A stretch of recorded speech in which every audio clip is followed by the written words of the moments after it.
because non-Arabs are hardly present. The conference met. The conference decided that the Khilafah was an essential part of the deen, that it was bid'ah and haram to abolish it, that the Khilafah must be restored, but we don't know how to do it. So let's go back home and come back after 1 year. That was the decision. We don't know how to do it. But in Mecca, you had the most successful representation of the entire world of Islam, because Britain really went to work on it. This conference is now convened, but strangely for the Wahhabi movement. Strangely for the Wahhabi movement, which is a religious movement, which declares that it is bringing back the original Islam and removing all the extraneous things which had been added and cutting out all the shirk. So this is the real Islam. Well, then how come you don't even have the subject of the Khilafah in your agenda for your conference? We asked the Wahhabi movement, give us an answer. There is no answer. The answer is that the Wahhabi-Saudi alliance is now perpetrating a gigantic, a massive betrayal of Islam in abandoning the Khilafah. And so the conference takes place. But the subject of the Khilafah is not even on the agenda of the conference. Instead, Abdulaziz ibn Saud approaches the conference twice, himself in person. And he asks the conference to recognize him as Al-Malik. That his rule should be recognized over the Hijaz.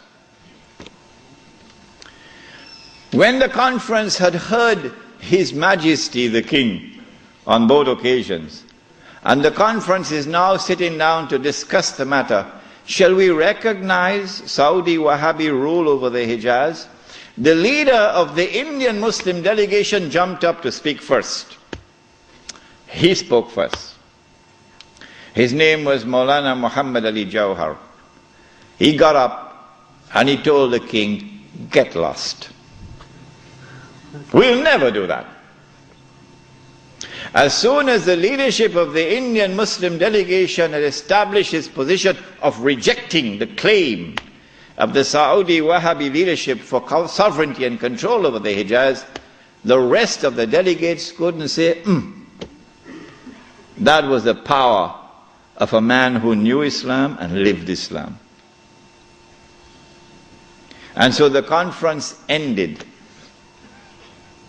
without giving to the Saudi Wahhabi rule over the Hijaz recognition. They decided that they'll meet every year, but that was the last time they ever met. This then was the response of the world of Islam to the abolition of the Khilafah.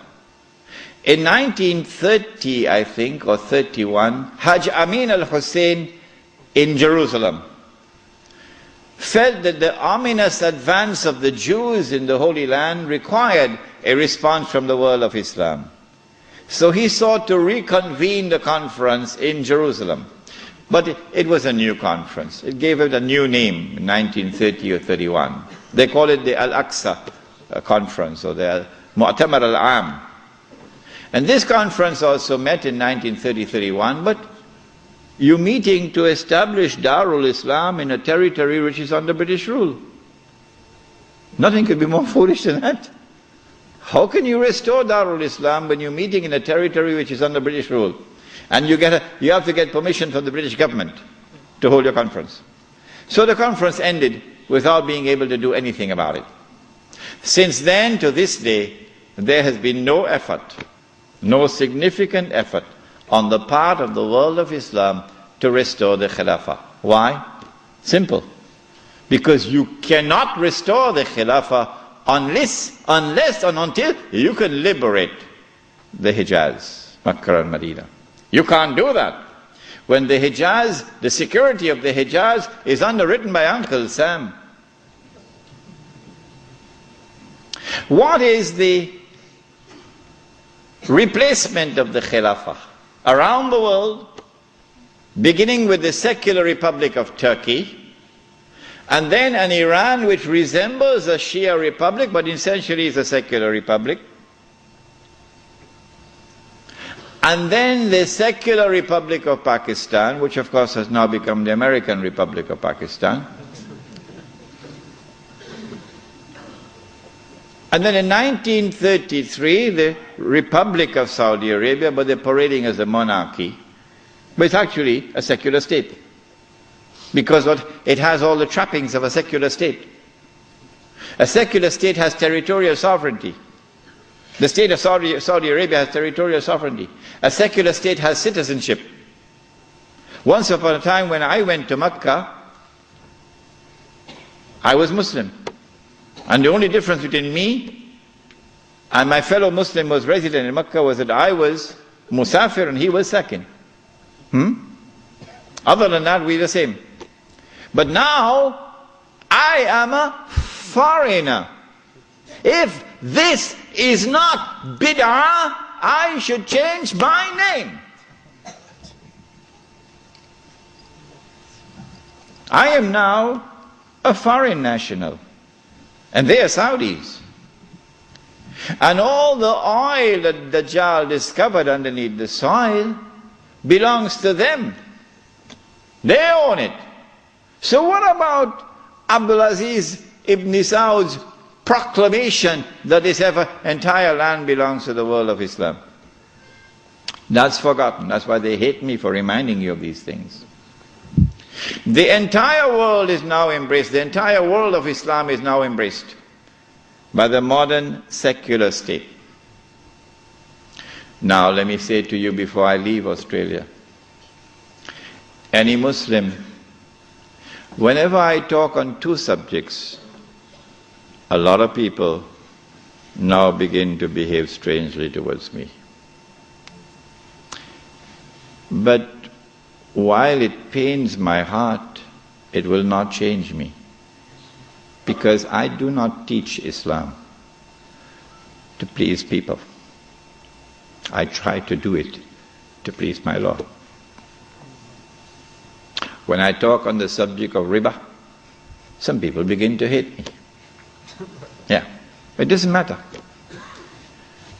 When I talk on this subject also, when a Muslim pledges his allegiance to the modern secular state and to its constitution, which declares that Allah is no longer Al-Malik, no longer Al-Akbar, no longer Al-Hakam.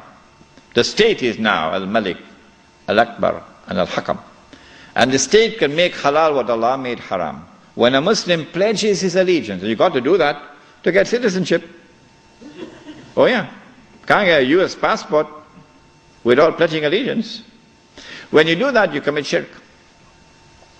If you don't believe me, no problem, no problem. When you reach the grave, then you will see. When a Muslim goes and votes in the elections to constitute the government which will preside over this shirk, you enter into shirk. But if you don't believe me and you want to go and vote in the elections, I am not stopping you. So don't let there be any bad blood between us. I'm not stopping you. But when you enter in the grave and you find that you've entered into shirk, do not plead ignorance, that's all. Stand up like a man and take it on that day. This is now the universal shirk that the Prophet ﷺ had prophesied. He said the time would come when shirk will be everywhere, it'll be so difficult to recognize it. However, as difficult as it would be to recognize a black ant on a black stone on a dark night. So if you did not recognize it before this lecture, don't be surprised, but now you know. This universal secular state is now used to embrace all of mankind, including the world of Islam, in political globalization. So that eventually you have one government over all of mankind. Eventually the Jews will now rule the world using that structure. That's about to happen. We already made significant progress towards that day. When you read this book, Jerusalem in the Quran, which I believe is the first and only book on the subject, because you couldn't write this book before 1948. Nobody could write it before 1948. Not in 1400 years of this history. In fact, it was difficult to write this book in 1940. It's easy to write it now, but difficult to write it at that time. When you read this book, then you'll understand why it is I say that we are now located at that moment in time when one ruling state is about to give way to another, that the state of Israel is about to replace the United States as the ruling state in the world.